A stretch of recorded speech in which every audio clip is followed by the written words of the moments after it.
থাকতে চাই এবং সেই জায়গা থেকে আমরা এখানে আমাদের অভিযোগপত্র রিটার্নভাবে দাখিল করলাম।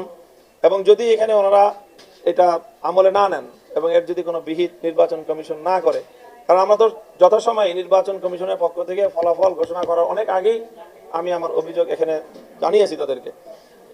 অভিযোগ জানানোর পরেও তারা যদি কোনো এটাকে আমলে না নেন, তাহলে সেই ক্ষেত্রে আমাদের কাছে দুটো রাস্তা খোলা থাকে, একটা হলো রাজপথ আর আদালত।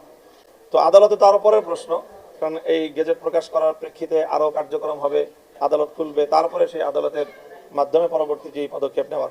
আদালত বন্ধ থাকা অবস্থায় নির্বাচন করে সবকিছু করে গেজেট প্রকাশ করে এখন ওনারা আমাদের জন্য রাস্তা যদি বন্ধ করে দিতে চায়, তাহলে আমাদের কাছে রাজপথ ছাড়া বিকল্প কোনো পথ থাকবে না এবং হয়তো সেক্ষেত্রে আমাদেরকে বাধ্য হয়েই মাঠে নামতে হতে পারে। নির্বাচন কমিশন এই ক্ষেত্রে না, নির্বাচন কমিশন তাদের কোনো মন্তব্য আমাদের কাছে জানায়নি। নির্বাচন কমিশন বলতেছে যেটা আমার বিষয় না, এটা রিটার্নিং কর্মকর্তার সাথে কথা বলেন। রিটার্নিং কর্মকর্তা বলতেছে এটা আমাদের বিষয় না, এটা প্রিজাইডিং অফিসার যা বলবে আমরা তাই করব। অর্থাৎ কেউ দায়িত্ব নিচ্ছে না, নির্বাচন কমিশনও দায়িত্ব নিচ্ছে না, রিটার্নিং কর্মকর্তাও দায়িত্ব নিচ্ছে না, তারা চাপায়া দিচ্ছে প্রিজাইডিং অফিসারের উপর। আর প্রিজাইডিং অফিসার কি করেছে? প্রিজাইডিং অফিসার করেছে আমার এজেন্টদেরকে বের করে দিয়ে উনি ওভার রাইটিং করে ওনারা ফলাফল ওনাদের মতো করে প্রকাশ করে দিলেন। এরকম বেশ কয়েকটি অভিযোগ আছে। এখন 11 দল অর্থাৎ জামাত, আমির বা আপনার দল 11 দল জোটের কি চিন্তা?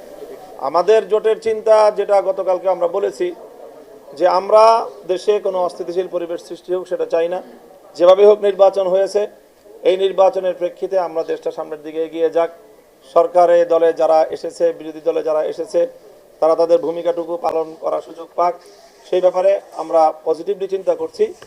তবে আমাদের এই বিষয়গুলো দ্রুত সুরাহা করার উদ্যোগ নিতে হবে এবং আমরা সেটাকে আরও বলিষ্ঠভাবে ইসিকে আনুষ্ঠানিকভাবে আজকে বলবো এবং এরপরে আমরা মাঠেও যাব এবং আমাদের স্বাভাবিকভাবেই যদি আমাদের পরিবেশ থাকে, সারা দেশে হামলা হচ্ছে, আমাদের ভোটারদেরকে ভয়ভীতি প্রদর্শন করা হচ্ছে, খুন পর্যন্ত করা হয়েছে আমাদের জোটের সমর্থকদেরকে।